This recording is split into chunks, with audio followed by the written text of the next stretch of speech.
た。固まったぞ。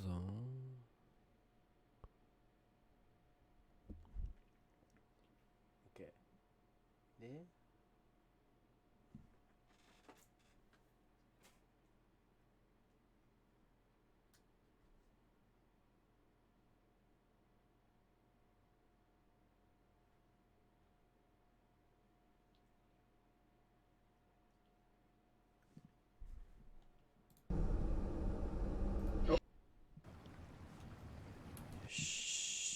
ちょっと待って、ちょっと待って。ちょっと待って。ちょっと待って。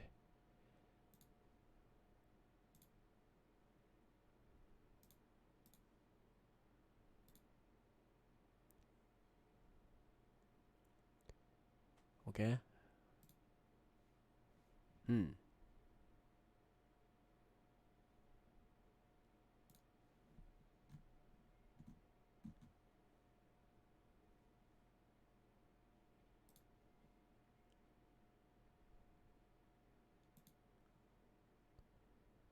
ほう。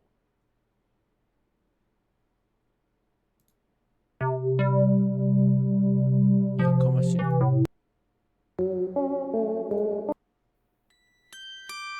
かましい。やかましい。やかましい。なんじゃこれ。よし。やろ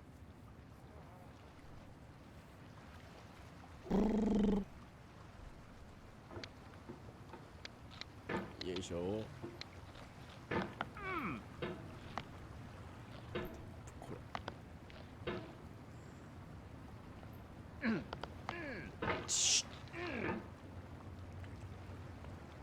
どうやるっけ？どうやるんけ？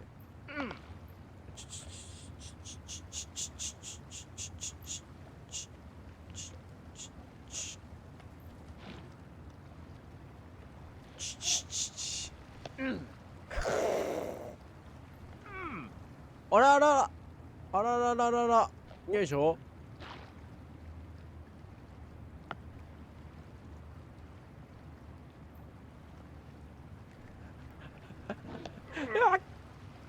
待って。くっそ下手くそになっててくそ。あ、うそ。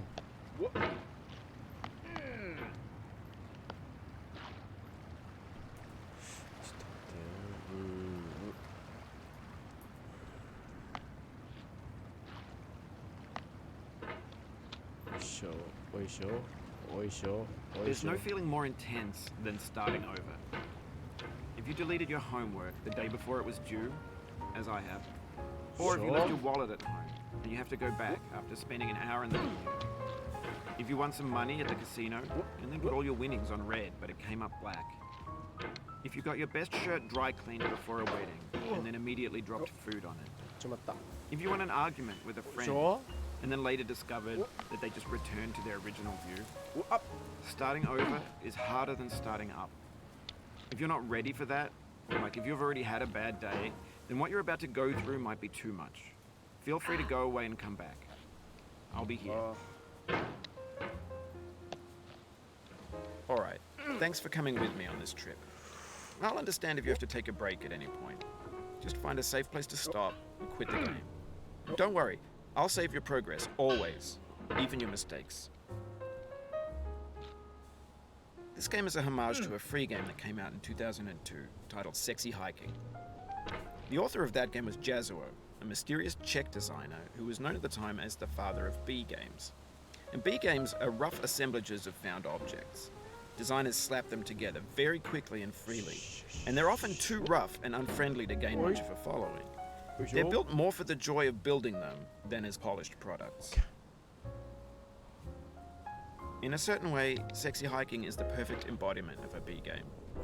It's built almost entirely out of found and recycled parts, and it's one of the most unusual and unfriendly games of its time. In it, your task is simply to drag yourself up a mountain with a hammer. And that act of climbing, in the digital world or in real life, has certain essential properties that give the game its flavor. No amount of forward progress is guaranteed. Some cliffs are too sheer or too slippery. and the player is constantly, unremittingly in danger of falling and losing everything. Anyway, when you start sexy hiking, you're standing next to this dead tree that blocks the way to the entire rest of the game. It might take you an hour to get over that tree, and a lot of people never got past it. You prod and you poke at it, exploring the limits of your reach and your strength, trying to find a way up and over. And there's a sense of truth in that lack of compromise. Most obstacles in video game worlds are fake.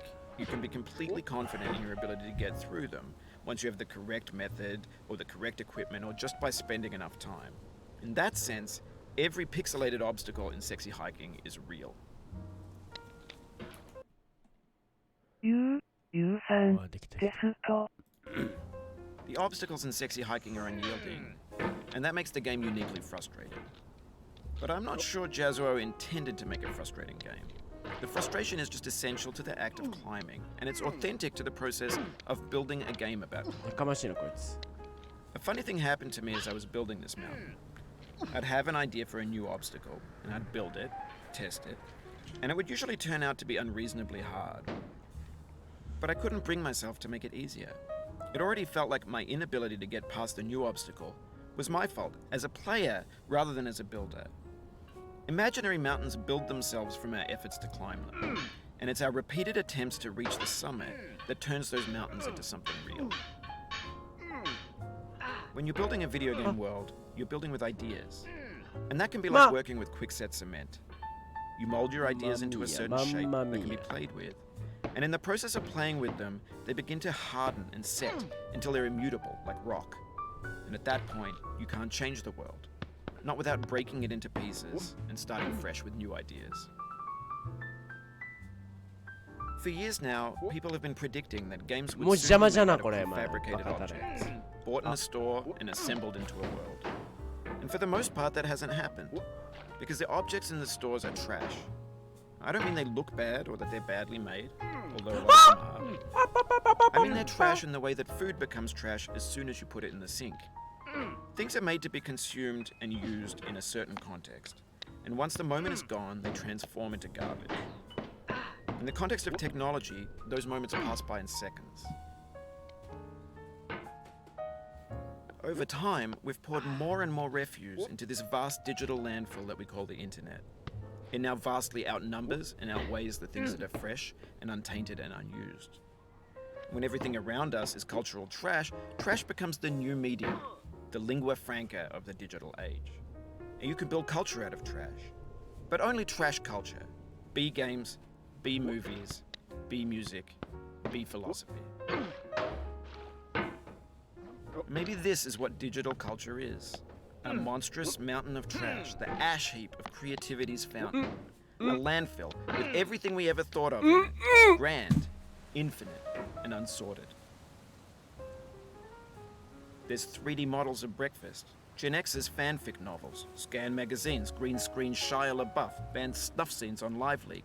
Facebook's got lifelike bots with unbranded adverts and candid shots of Kanye and Taylor Swift mashups, car crash epic failed GIFs, Russian dashcam vids, discussions of McRibs, discarded, forgotten, unrecycled, muddled, rotten, untitled.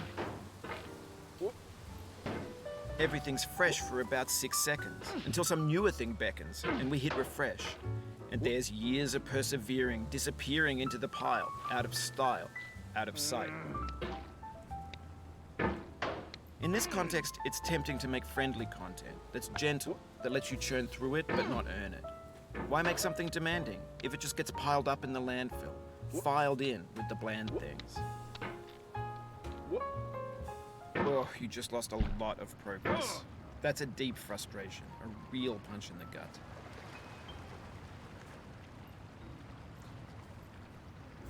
これが忍耐芸かなるほどな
し。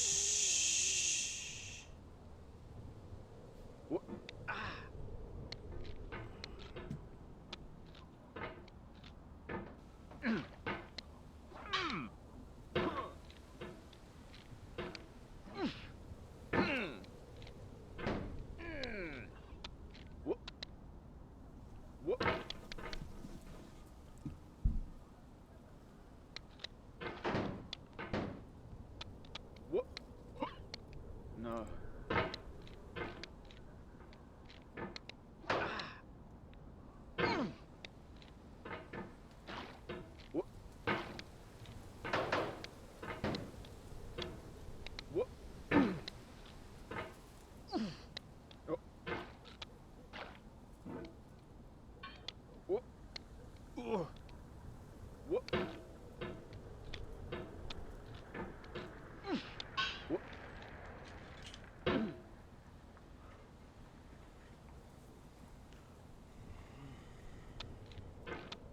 これは無言になるぞ。ほい。よし。しょい。しょい。よっこいしょい。おーい。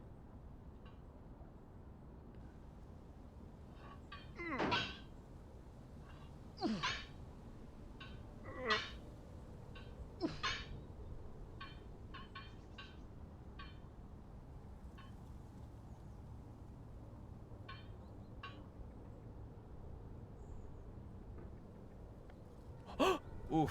Sorry about that.